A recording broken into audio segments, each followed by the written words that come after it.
tremendo el poder que tiene nuestra lengua cuando no la frenamos.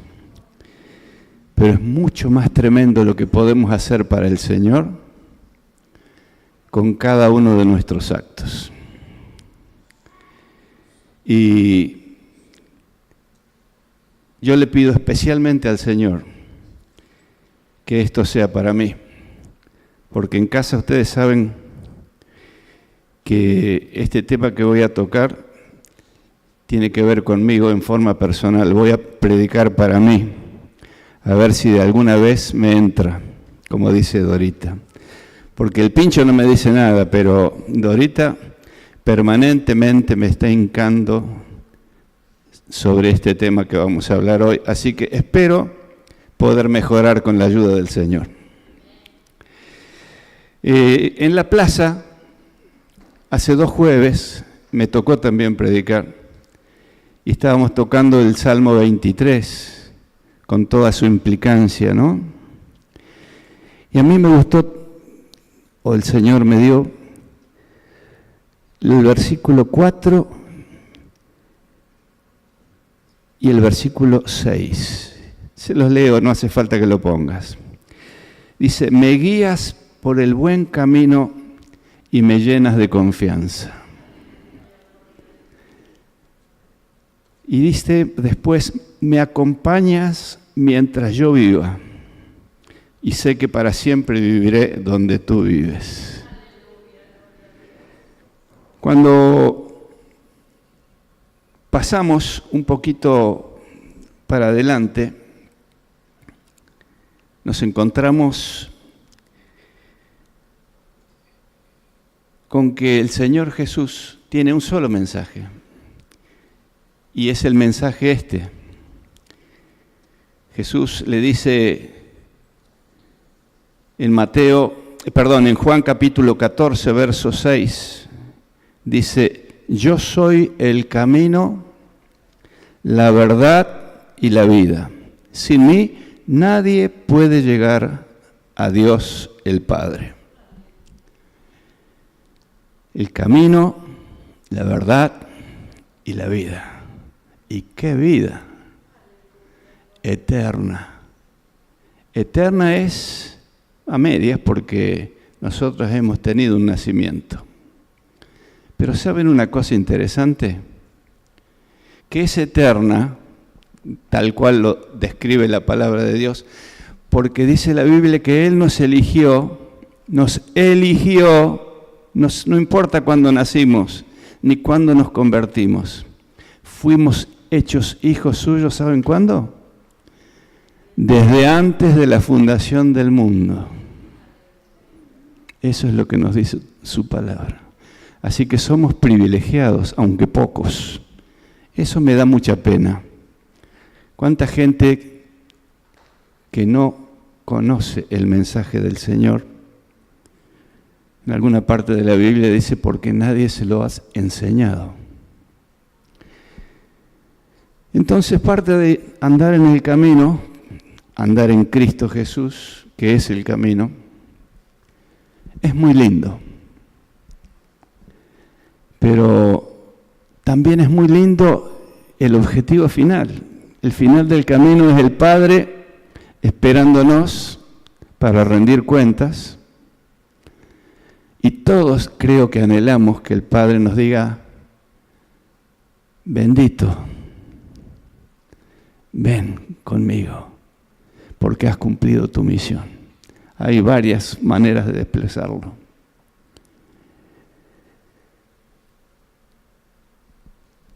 Cuando hablamos del camino es lindo, y cuando hablamos del final de la vida eterna es maravilloso. Es una esperanza, especialmente para cuando vivimos en problemas, es la esperanza gloriosa de la fe que Dios nos dio.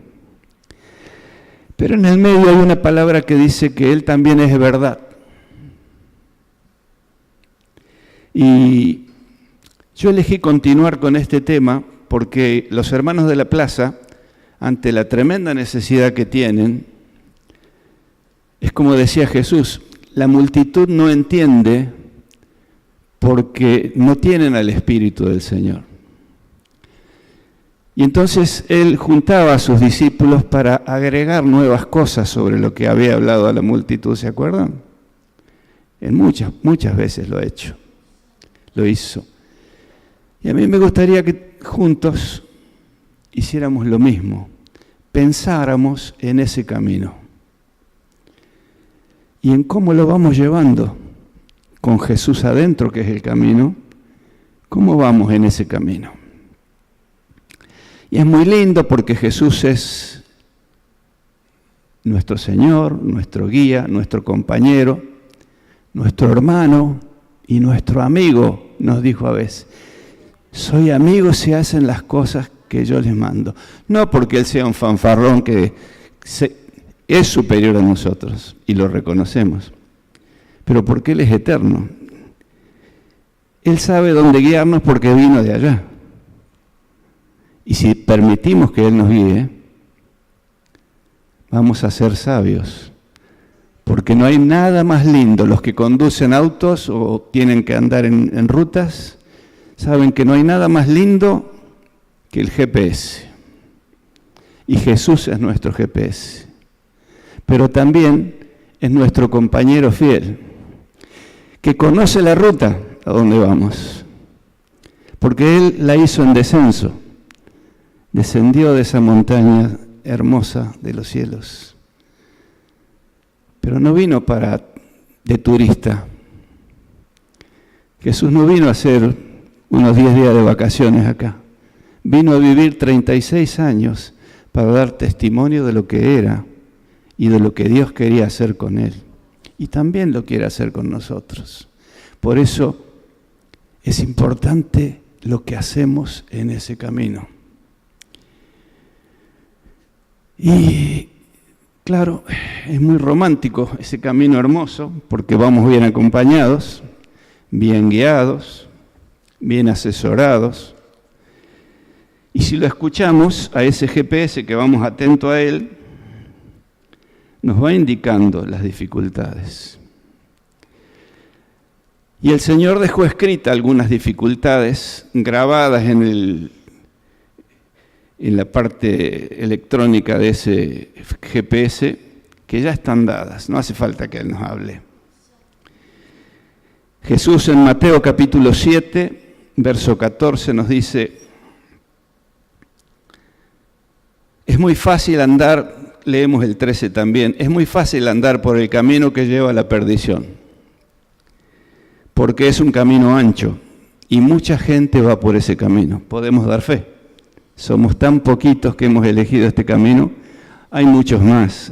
El domingo la gente que tiene posibilidades de venir son muchos más que eligen este camino y lo son muchos más en todos los lugares en donde se adora a Dios.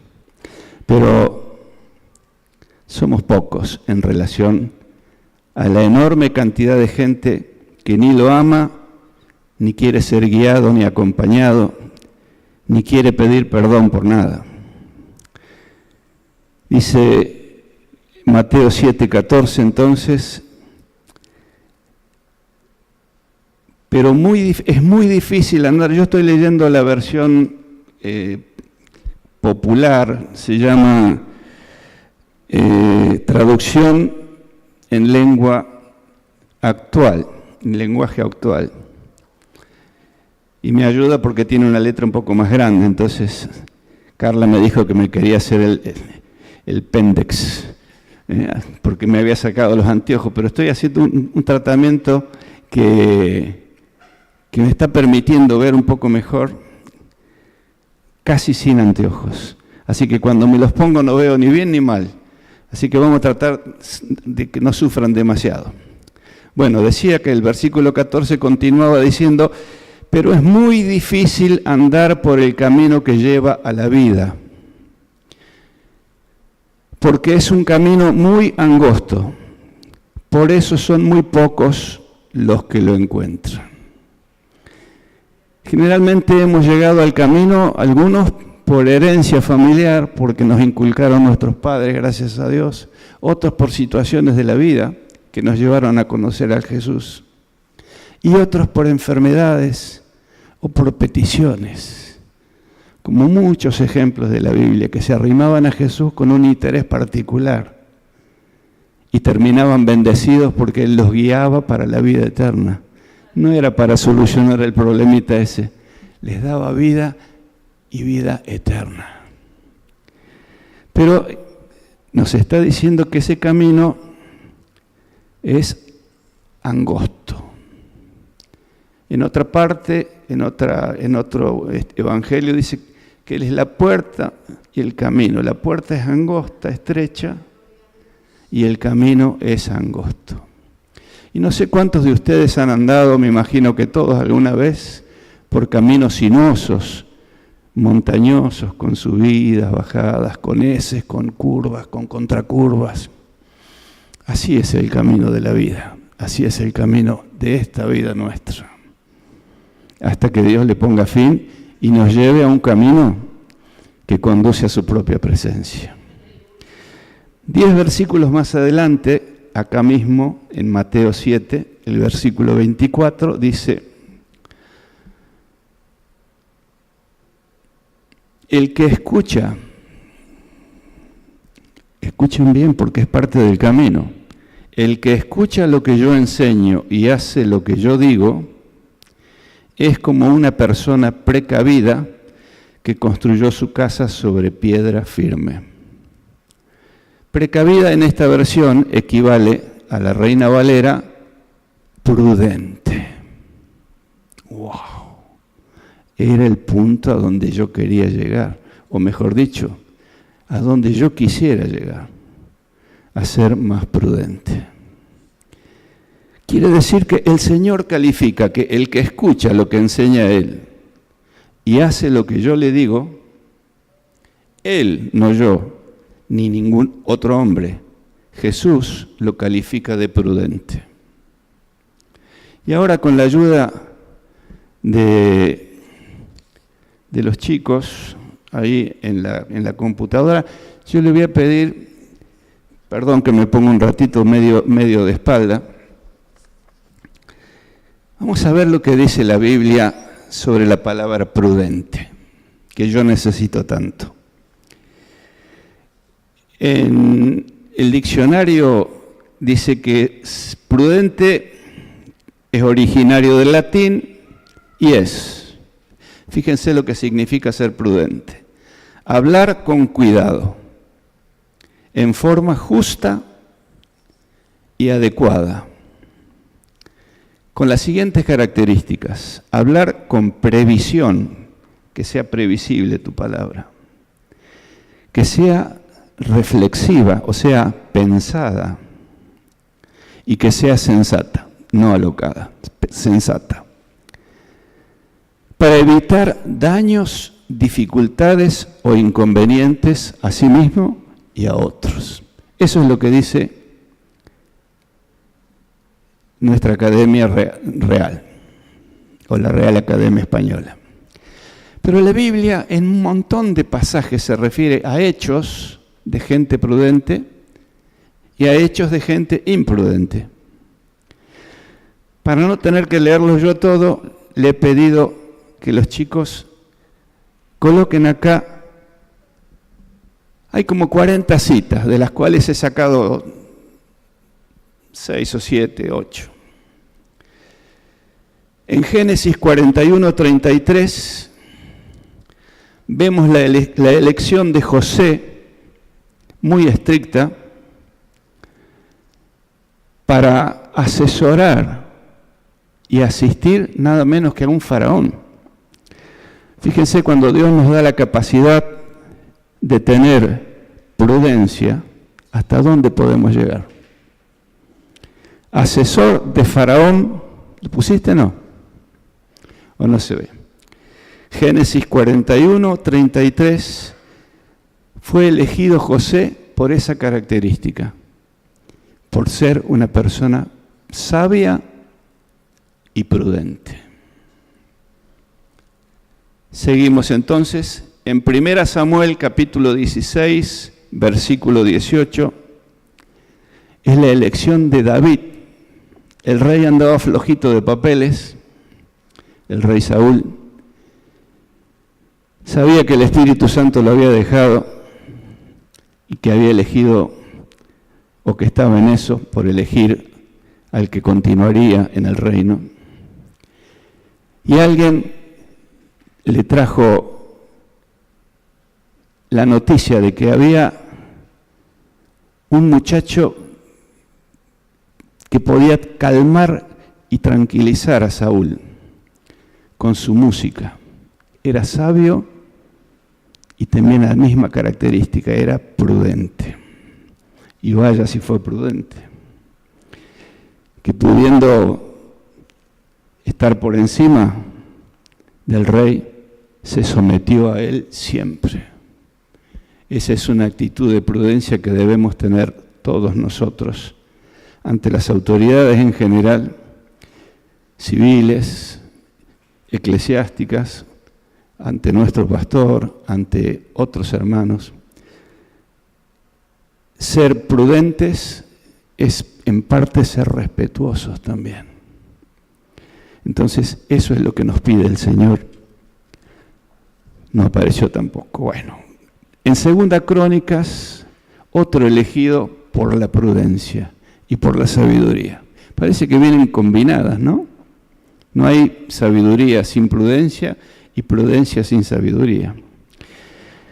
Y ahí aparece Salomón, que nada menos que Dios lo elige a cambio de su padre para darle honra y gloria, haciendo un templo en el cual él podía habitar. Bueno, ya que quédate tranquilo, yo lo voy diciendo lo central, después si alguno quiere anotarlos. En Proverbios tenemos un montón de citas. En el capítulo 10, verso 19, 2 Crónicas 2, 18.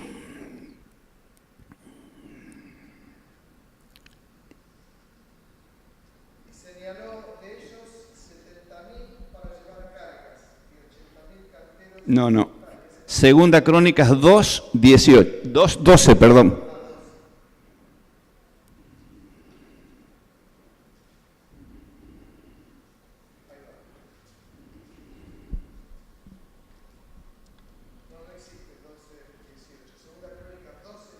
Segunda Crónicas 2, verso 12. No importa, no importa. Capítulo 2, verso 12. Habla acerca de cuando fue elegido Salomón para construir el templo.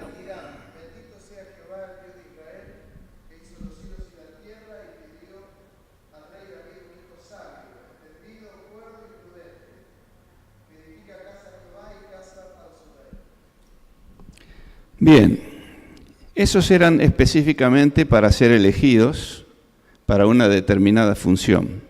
Pero ustedes saben que todos tenemos una función. Y hay un montón en Proverbios que hablan específicamente para otra cosa, lo que habíamos hablado al principio. En el capítulo 3, versículos 4 y 5 de Santiago, nos dice así: algo parecido,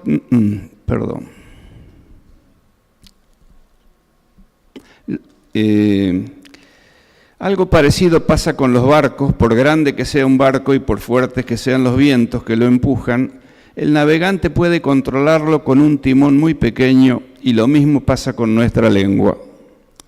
Es una de las partes más pequeñas de nuestro cuerpo, pero es capaz de hacer grandes cosas. Es una llama pequeña que puede incendiar todo un bosque. Se dice en los bosques que un pequeño palito con un poquito de pólvora en la punta, que es un fósforo, ese pequeño palito puede dañar un bosque gigantesco, porque lo enciende. Y la lengua es eso. Entonces, en Proverbios hay un montón de citas. En Proverbios 10, 19 dice que debemos refrenar nuestra lengua para ser prudentes. En el capítulo siguiente, el capítulo 11, verso 12, dice que el hombre prudente calla. No siempre todos los que callan son prudentes, pero el hombre prudente ante una situación de meter la pata, como hago yo muchas veces, calla. Y los gallegos metemos la cuchara. Y los no gallegos algunos también, El capítulo 14, verso 8, dice que el prudente entiende el camino. Y estamos hablando del camino, ¿no? Que es Cristo Jesús. Entiende la dificultad del camino y se deja guiar. En el capítulo 14, verso 15, habla de algo parecido, nada más que no va en vehículo, va a pie. Dice que el sabio y prudente cuida sus pasos, va mirando dónde pisa para no trastabillar y no caerse fuera del camino. Y en el capítulo 27 de Proverbios, verso 12, dice que el que refrena la lengua es sabio. Esto es para la lengua que a veces, como es carnal, hay que dominarla de una manera que el Señor nos enseña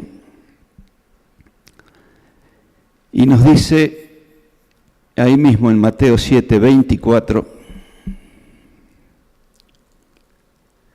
que el que escucha lo que yo enseño y hace lo que yo digo es como una persona prudente. O sea que la prudencia nos hace útiles al Señor. La prudencia nos hace ahorrar combustible, energía, y nos hace ahorrar tiempo. Porque muchas veces por una palabra maldicha o por una actitud a la cual nos lleva esa palabra, tenemos que pasar mucho tiempo tristes, amargados. Otro tiene que pasar triste o amargado la vida. Entonces es prudente reflexionar antes de hablar, hacer todo lo que nos dice la Biblia y todo lo que nos dice el diccionario de ser prudentes. ¿Para qué? Porque tenemos una misión en el camino: bendecir a los que viajan con nosotros. ¿Les ha pasado de algún chofer medio loquito que todo el mundo va intranquilo esperando que pase lo peor? Bueno, no seamos así. Porque si bien el Señor está con nosotros, es nuestro compañero, nuestro guía, el gran problema que hay es que es nuestra decisión mirar el GPS. Si yo no miro que el GPS me dice curva peligrosa y voy a una velocidad alta, es probable que me dé vuelta, que vuelque o que haga un desastre. Lo mismo en un camino sinuoso, que no veo lo que viene arriba mío porque viene dando vueltas. Y esas cosas en la vida las tropezamos todos los días, porque esta vida es para eso. Dice que para nosotros la vida es de ir, como iglesia, de gloria en gloria. No siempre pasa, Finalmente, para no ser muy larguero, porque el tiempo de todos es importante, Santiago no nos dice solamente de la lengua, nos enseña otras cosas más. En el capítulo 2, verso 18 al 22, dice: el fundamento para el cual tener absolutamente toda la prudencia y toda la sabiduría necesarias para transitar en este camino. Vamos a leerlo. Dice: a los que dicen que son fieles a Dios, pero no hacen lo bueno, yo les podría decir: tú dices que eres fiel a Dios, pero yo hago lo que es bueno. lo mató. Demuéstrame que es posible ser fiel a Dios sin tener que hacer lo bueno. Y yo te demostraré que soy fiel a Dios por medio del bien que hago. ¿Tú crees que existe un solo Dios? Todos creemos eso, ¿no? Bueno, guardémoslo bien adentro si creemos que hay un solo Dios. Porque no somos solos. Generalmente hasta el ateo dice, gracias a Dios soy ateo, o en el momento en que está grave y mal, dice, Dios mío, y se le escapó, era ateo. Santiago nos enseña que debemos demostrar con nuestra vida, con nuestras palabras y con nuestras reflexiones y con nuestros actos, que verdaderamente amamos a Dios. ¿Con qué? Con nuestra prudencia. Yo te demostraré que soy fiel a Dios por medio del bien que hago. ¿Tú crees que existe un solo Dios?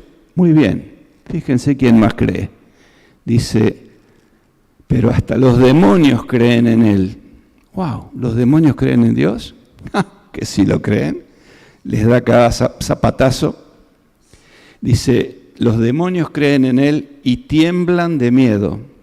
¿Quién de ustedes tiembla de miedo ante Dios? No, porque tenemos confianza. Es nuestro papá, ¿cómo le vamos a tener miedo? ¿Quién le tiene miedo a un buen padre? Nadie.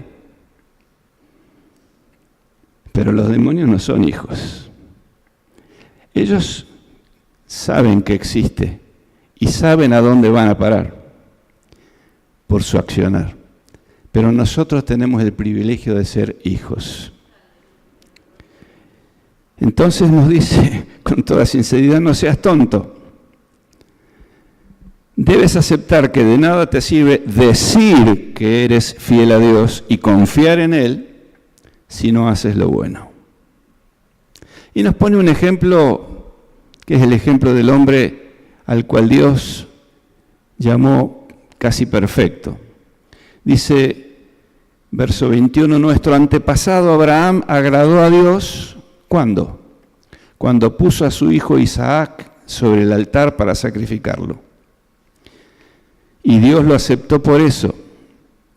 La confianza que Abraham tuvo en Dios se demostró con todo lo que hizo. ¿Se acuerdan lo que hizo Abraham? Era un multimillonario de su tiempo. Tenía los mejores pastos, los mejores animales, los mejores colaboradores. Y Dios le dijo, vete de esta tierra y de tu parentela. ¿Cuánto nos cuesta dejar los parientes hasta para venir a la iglesia a veces? Sin embargo, le dijo que si lo obedecía, él lo iba a bendecir. Y vaya, así lo bendijo, ¿no? Después penó durante años para tener un hijo y cuando lo tiene, al poco tiempo Dios se lo pide en sacrificio. ¿Cuántas cosas que quisiste por tiempo, que oraste por eso y que Dios te concedió, se las entregaste a Él? Se le hemos entregado toda nuestra ilusión, todo lo que nos ha costado tanto. Se le hemos entregado. Decir, Señor, como hicieron o como van a hacer los ancianos ante el trono del rey, sacarse la corona y ponérsela. Señor, tú me la diste, es tuya. Abraham puso su vida, porque no sé si alguno tuvo la desgracia de perder un hijo, pero dar la vida de un hijo por fe es dar su propia vida. Las madres lo saben, ¿no? Y sin embargo, Él puso por encima de todo la obediencia y la prudencia ante el pedido de Dios. En una parte de la Biblia luego dice que porque Él tenía tanta confianza en Dios que sabía que aunque su hijo estuviera muerto, Él lo iba a resucitar. Somos capaces de ponernos nosotros en sacrificio vivo, como dice la Biblia, sabiendo que Dios puede resucitarnos y darnos lo que pasó con Job, lo que pasó con Abraham, lo que pasó con tantos otros ejemplos que podríamos poner. Estamos terminando y quiero aclarar 3 cosas sobre esto que hemos leído y terminar de leerlo. La confianza que Abraham tuvo en Dios se demostró con todo lo que hizo, y por medio de todo lo que hizo su confianza, esa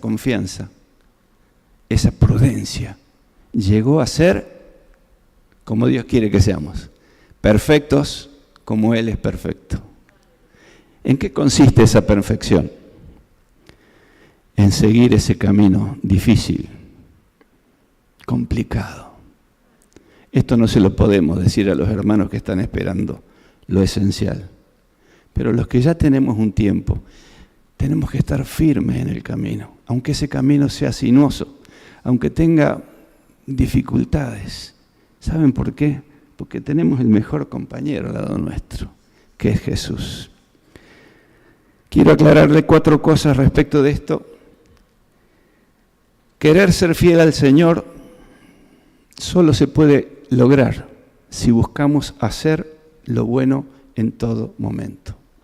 En nuestro hogar, con nuestros hijos, con nuestros vecinos, en nuestro trabajo, con nuestros compañeros, en nuestra vida social, con aquellos con que tratamos. Siempre hacer lo bueno. ¿Y saben qué? Ese GPS, que es Jesús, nos va a indicar también lo bueno. Pero va a haber otro que de afuera nos va a tratar de meter otra idea en la cabeza. Si queremos elegir, no hagamos rápido. En el mundo se dice, antes de hablar, contá hasta 10. Pero nosotros solo tenemos que entregar el tema al Señor un segundo. Y el Señor nos va a dar la salida. Para bien, siempre para bien. Busquemos de hacer el bien. Cuando entró el Espíritu Santo en nosotros, el apóstol Pablo dice que entró en nosotros una nueva conciencia, una conciencia purificada, porque la conciencia nuestra es tramposa. Lo que vemos que hacen los demás está todo mal, pero si lo hago yo, qué sé yo, que Dios me perdone, ¿no? ¿No les pasa a ustedes que tenemos a veces esa manera de pensar? Entonces, crecer y transitar ese camino significa, en primer lugar, hacer lo bueno en todo momento. Es lo que nos dice el apóstol Santiago. En segundo lugar, creer y temer no es suficiente, porque eso lo hace todos los demonios. Avancemos un paso más. Tengamos prudencia en nuestra vida cristiana y nuestra fe será fortalecida. En tercer lugar, hay una canción que dice que el camino se demuestra andando, ¿no? Y andando correctamente, buscando de andar bien, como Dios quiere. Y en cuarto lugar, Abraham demostró y quedó como ejemplo. Nosotros vamos a tener la herencia gloriosa, pero que todos aquellos que han tratado con nosotros o van a tratar en el transcurso de nuestra vida y que tienen algo que ver con nosotros, puedan heredar de nosotros esa prudencia. ¿Y saben qué? Esa prudencia los hará llegarse a aquel que es la fuente de esa prudencia y van a llegar al camino. Porque Dios nos va a usar con esa prudencia para atraerlos con nuestra manera de vivir, con nuestra manera de conducirnos. Que así sea. Lo quiero para tu vida, pero sobre todo lo quiero para mi vida. Así no me corrige tanto Dorita. Dios los bendiga.